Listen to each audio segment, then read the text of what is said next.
In the USA, there is a town where the ground has been burning for 60 years, and in one of the cities in Norway, people are even forbidden to die. Can you imagine? In this video, we will talk about these and other amazing cities on our planet. This is the top 20 unusual cities that are hard to believe exist. Sit back and get ready to be amazed.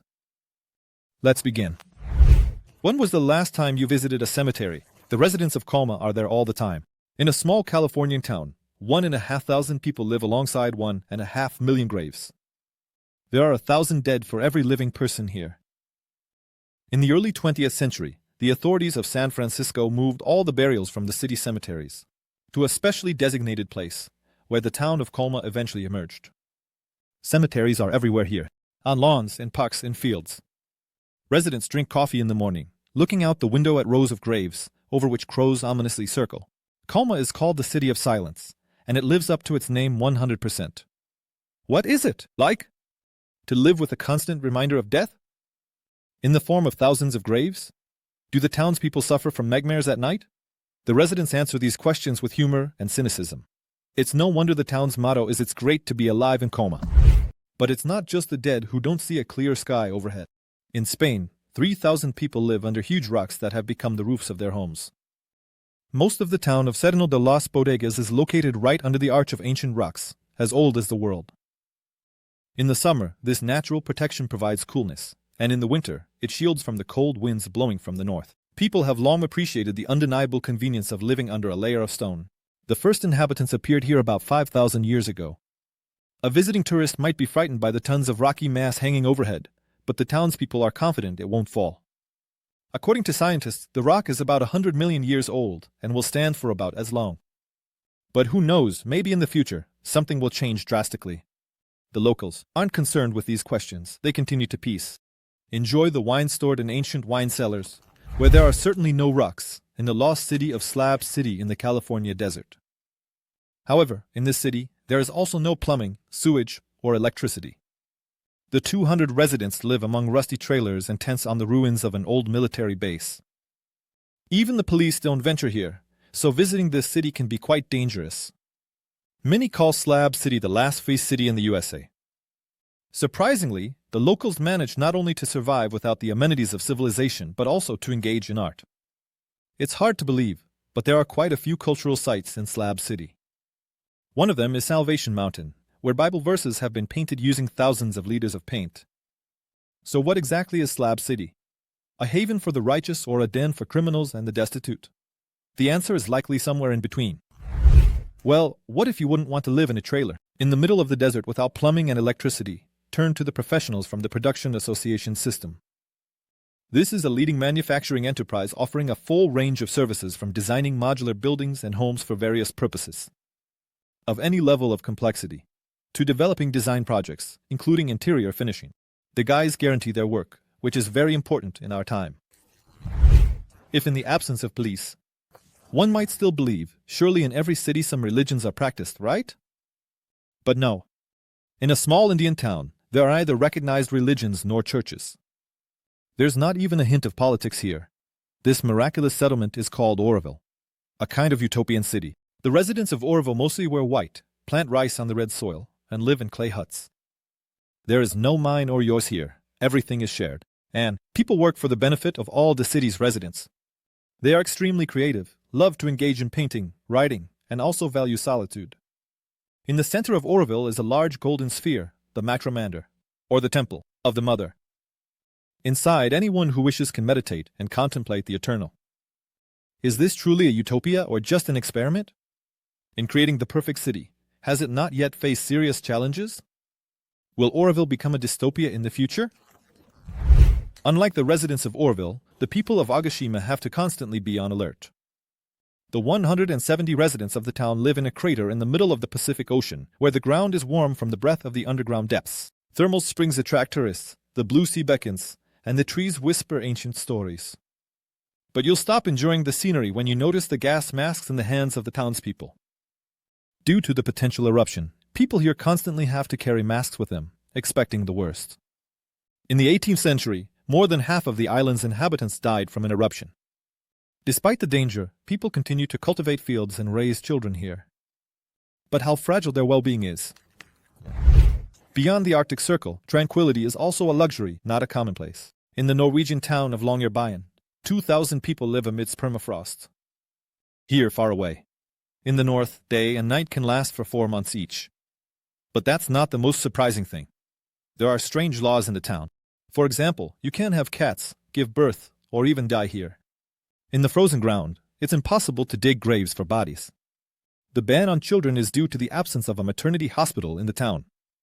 Expectant mothers are taken to the mainland, to a hospital, at a certain month. Cats are not allowed because the authorities are concerned about the environment. However, the environment doesn't care about the people. Residents of Longyearbyen constantly have to carry with them. No, not a wallet. A rifle. Polar bears often roam near the town, and no one can save the townspeople from them except themselves. Longyearbyen is a harsh, cold world that, however, attracts with its mystery. Not all amazing cities are as cold and dangerous as Longyearbyen. In the mountains of Morocco, there is a cozy town called Chefchaouen. It differs from others not by bears, volcanoes, or graves, but by its color. 40,000 townspeople literally live in an azure sea. Almost all the houses, steps, and streets here are painted in a gentle blue color. They say that this shade repels mosquitoes and evil spirits. But it's unknown if this is true. According to another version, the city was painted blue by Muslims who fled here from Spain in the 15th century.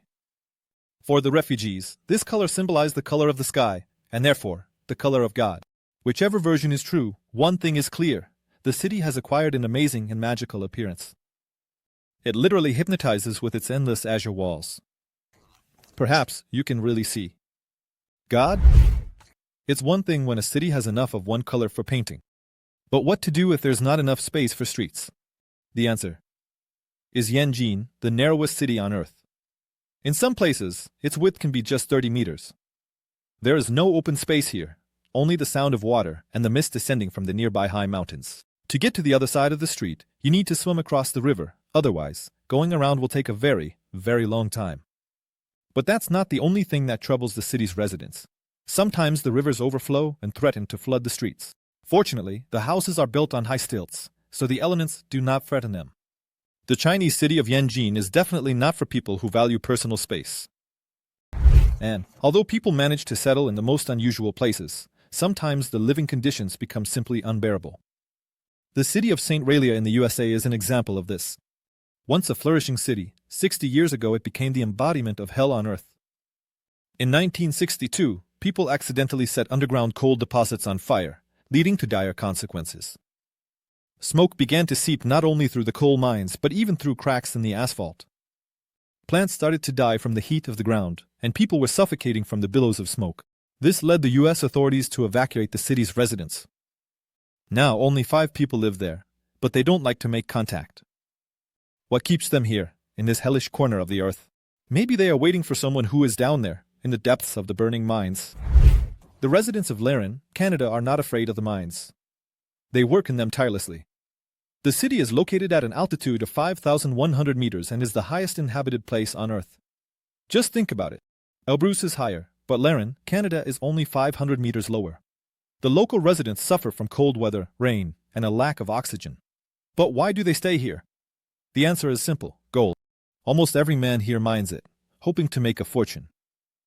Slave labor sometimes brings in earnings, but this money is immediately spent in a bar or brothel. The hard work and gold purification using mercury cause irreparable harm to health. Residents live on average 20 years less than the population of Peru in other parts of the country. Do you think gold is worth sacrificing your health for? Gold has often been a source of problems. In the Grand Canyon, one of the attractions of the USA, there is a small town called Supai. Getting there is not easy. Cars cannot drive there. You have to travel to the destination for a whole 13 hours on mules. But then you'll be greeted with a picturesque view of a place that has been home to a Native American tribe for 800 years. Several centuries ago, the Native Americans lived here peacefully, growing corn, melons, fishing, and hunting. However, then the Europeans came, searching for gold in the local mountains. They destroyed the fertile lands and forced the Native Americans onto a small patch of land. Now, the local residents mainly live off tourism. Is it possible that some yellow metal is more valuable to people than entire nations? But more often than gold, it's the natural conditions that prevent people from living peacefully. In the Siberian town of Oymyakon, 500 people live in temperatures of minus 85 degrees Fahrenheit. Here, absolutely everything freezes. Fruits turn to stone in your hands, and phones and cameras stop working in the cold after 20 minutes. Such anomalous cold is due to the unusual location of Oymyakon. The town is situated in the zone of the pole of cold, an area of the Earth with the lowest temperatures in this hemisphere. Walking here is dangerous. You can quickly freeze and then fall ill. Surprisingly, there are unfrozen springs in the town. Some thrill-seekers even manage to swim in them. Would you dare to get into the water? In the middle of an icy desert? Whittier, however, is remarkable not for its weather, but for its setup. The fact is, the town consists of just one 14-story building. It's hard to believe, but all 270 people live together in one high-rise on the shore of Alaska. The town used to be military, but after a strong tsunami, the authorities relocated the base elsewhere. The residents like living here so much that they stayed in Whittier. The town has a post office, a store, a church, and surprisingly, a school. There is an underground tunnel from the building to the school so that children can get to their classes safely. The building town even has its own mayor and city council. It's unusual how the town's residents manage to live in such close proximity to each other. Could you do it? A town can live even in one building, as long as there's ground beneath it. But what to do if the ground is slipping away? In Italy, 10 people live on a cliff that is slowly crumbling. Civita di Bagnarijo is an ancient town with a rich history. It was founded 2,500 years ago and was a powerful fortress. However, due to soil erosion, the town is gradually being destroyed. Now, more tourists wander there than residents. Only about 10 people live in Civita di Bagnarijo. They are connected to the outside world by a bridge. The only one of 5 that survived the destruction. Who knows, perhaps the world will lose a beautiful cultural object in the near future. Let's hope that its residents manage to escape. Some cities don't need land at all. Sealand is one of them. In 1967, English Major Paddy Roy Bates made a shocking announcement. He declared a platform on stilts, standing in the middle of the sea, as his own country. The capital of the Principality of Sealand became the city of the same name. Roy Bates created an anthem for his principality, a flag, and a constitution. But then he went even further and started issuing passports for the residents of Sealand. Criminals actively used them, attempting to conduct financial scams with the purchased passports. Additionally, bandits tried to take Sealand from its founder, but the major steadfastly defended his principality and its capital. After his death, the rights to Sealand passed to the major's son, Michael Bates. Unfortunately, Michael is not as interested in developing the personal principality and city, which threatens Sealand with demise. Would you like to create your own country and a capital for it? Fortunately, not all cities that are perched over an abyss are threatened with falling. In Spain, 35,000 people live by a gorge that is 120 meters deep. But the residents of Ronda are not afraid of heights and calmly enjoy the local views. It's no coincidence that Ernest Hemingway, the famous American writer, took notice of this city. He called Ronda the most picturesque city in Spain. It was the beauty of the local scenery that inspired the writer to create the bestseller novel For Whom the Bell Tolls. In Ronda, you can find a blend of various architectural styles that do not clash but rather complement each other. Here is also one of the oldest bullfighting arenas in Spain, where many spectacular and brutal battles have taken place. Ronda is definitely the best place for romantics. And what do the beautiful views of this city inspire in you? Not everywhere do people preserve the pristine beauty of nature. In Cairo, the capital of Egypt, more than 40,000 people live among mountains of waste that are higher than their homes. These people sort through the junk, earning money from scrap metal and other materials. It's no coincidence that Manchiat Nazar, a district of Cairo, is called the city of garbage collectors. It's impossible to breathe here because of the stench, which is literally everywhere, on the streets, in homes, and in stores. Local authorities cannot cope with such a large amount of waste. The residents themselves are not particularly fond of cleanliness. They prefer to make money from the garbage rather than live in a clean and well-maintained city. Despite the fact that the townspeople are extremely religious and consider themselves among the first Christians, the appearance of the city leaves much to be desired. Do you think you could live here for at least a week? What if you want to live in a beautiful city, but it's in another country? Just copy it. Huizhou is an exact replica of the Austrian town of Hallstatt and doesn't hide it. Alpine houses, a well-maintained beach, elegant spires. Everything is like in Europe, although it was built in China. The streets are paved with stone, and the tiles on the houses shine under the sun's rays.